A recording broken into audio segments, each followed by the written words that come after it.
Hi, I'm Rainey Dellinger. And I'm Abigail Watkins. Welcome to the A-Game. We have a great episode for you this week where we will take a look at how the Mountaineer football team performed against Marshall, how the women's soccer played against Georgia Southern, and how the cross-country team ran their season opener. We will also sit down with the women's volleyball coach to see how their team is preparing for the upcoming season.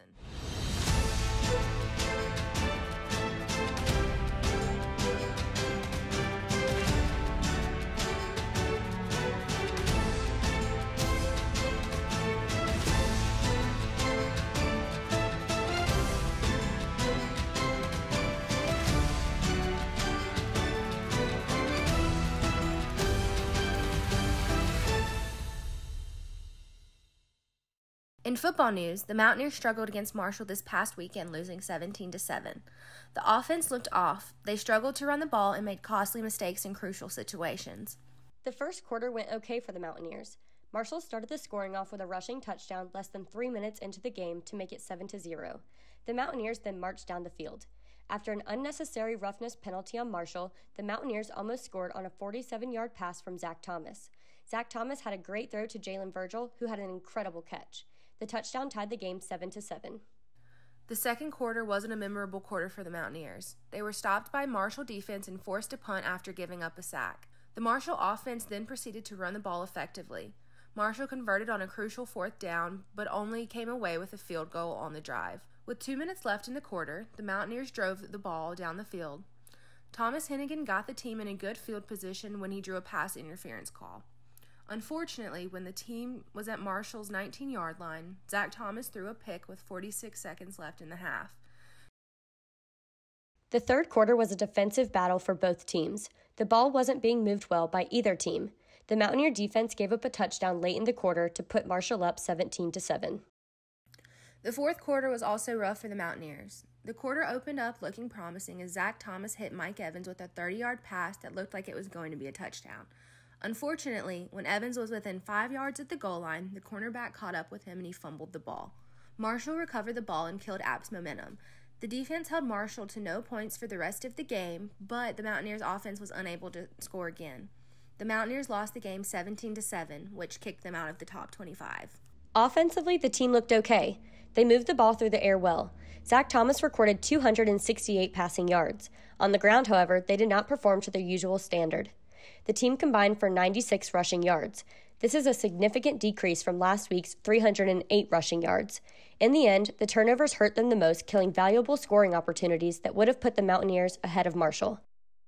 Defensively, the team was outstanding. Despite giving up a few plays, they did their job. They shut down Marshall through the air, holding the herd to 11 completions and 168 yards. Shamar Jean Charles played outstanding and was making his presence known in the secondary. The run defense was average, but they still hold their ground. The defense will look to continue their elite play against Campbell next weekend. Up next, we will talk with the women's volleyball coach about their upcoming season. Hey, I'm Matt Genipro. I'm the head volleyball coach here at App State. Okay, and I'm actually Marion with the A-Game.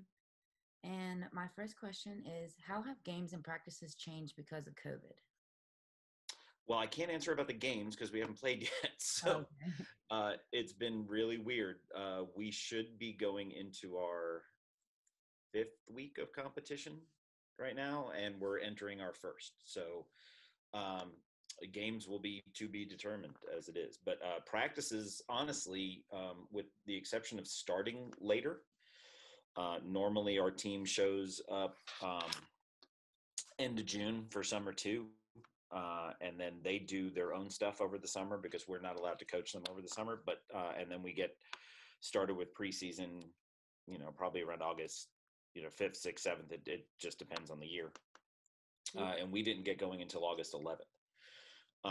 But other than that, once we started, it was as normal. We're going every day, every morning. Team has been fantastic about it, even though it's just weird. And everything changes every day. Information I give one day can be completely different the next day, but the players have come in with a fantastic mentality and they just want to get after it. So really practices haven't changed all that much. It'll just be the season. The seasons that we're playing about 50% of a season that we normally do. So that will be the weird part. Normally we play somewhere around 30 matches, and this year we're only playing 16. So that's the biggest change right there. Well, I guess going off of that, one of my other questions was fans aren't going to be allowed in games, like to watch, or even like family members or anything. Well, and again, things change daily. As of right now, today, we don't play at home until October 9th. So I have a feeling this will change by then. But as of right now, 25 people can be in the stands. So we are reserving that for family members. And we've already told the opposing coaches that are coming to not plan on bringing anybody. And if anything changes by October 9th, we'll let them know. But as of right now, for an indoor venue, we're allowed to have 25 fans. Are there any things you are looking forward to or not looking forward to this season? I'm looking forward to just finally getting another team across the net. We're kind of sick and tired of playing ourselves every day in practice. So just getting the season going. I think once, and again, the players have been phenomenal. I'm so proud of them and how they've handled this. But I think we're chomping at the bit to finally have another team across the net. We honestly have been doing a really good job of just letting the season be what it is. And it's not normal. We know it. We've got to handle, things might be going in one direction one day and completely reverse direction the next day. And we've just got to adjust to it. The biggest thing I think our team has done is just focusing on ourselves. If we're going to not play non-conference, okay, well, we won't play non-conference. We'll just focus on conference play. We're playing the same team 3 times in a weekend, which we normally don't do. Then we'll play the same team 3 times over the weekend. We just want to play. Yeah. And I think that's what the players have been focusing on. We just want to get a competitive season started up with. So that's the biggest thing I think all of us are looking forward to, is finally getting a match under our belt. But no, there's nothing really we're not looking forward to. I hope we're all healthy at the end of all of this. But other than that, no, we're good to go. All right. How has COVID affected you as a coach? Honestly, that's a great question. I'm a lot more relaxed. And I think part of it is I realized there was so much other stress on our players as it is, between COVID and online school. And are we having school? Are we not having school? Are they going to send us home again? Having to be in charge of everything. We made a decision as a staff that we just can't add more stress. Mm.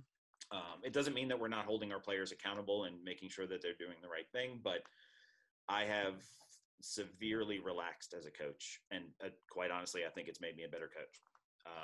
Focusing more on what we're doing right instead of what we're doing wrong. Trying to get them to realize that too.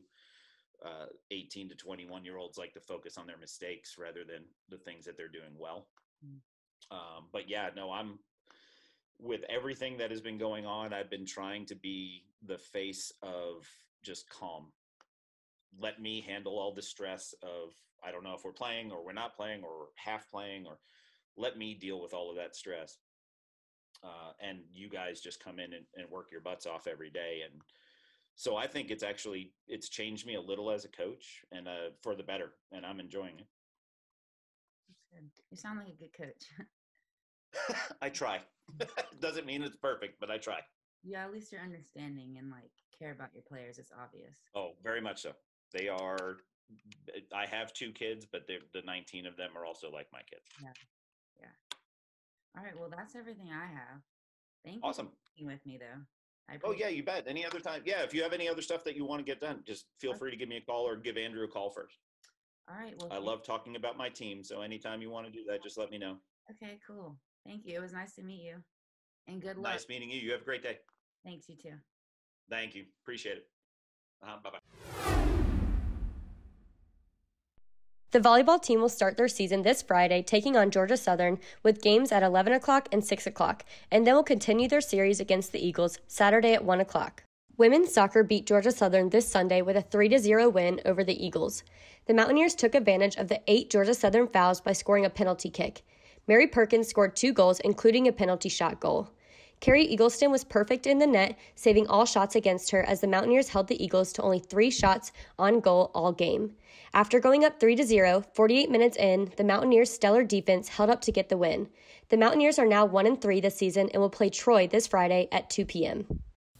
The men's cross-country team opened their season this past Friday with the locally hosted Mountains to Sea tournament. The teams participating against the Mountaineers were Charlotte and Western Kentucky. The Mountaineers finished second out of the 3 teams, putting up 43 points. The 2 Mountaineers who finished in the top 10 were Isaac Benz, who came in 4th place, and Ryan Brown, who came in 6th place.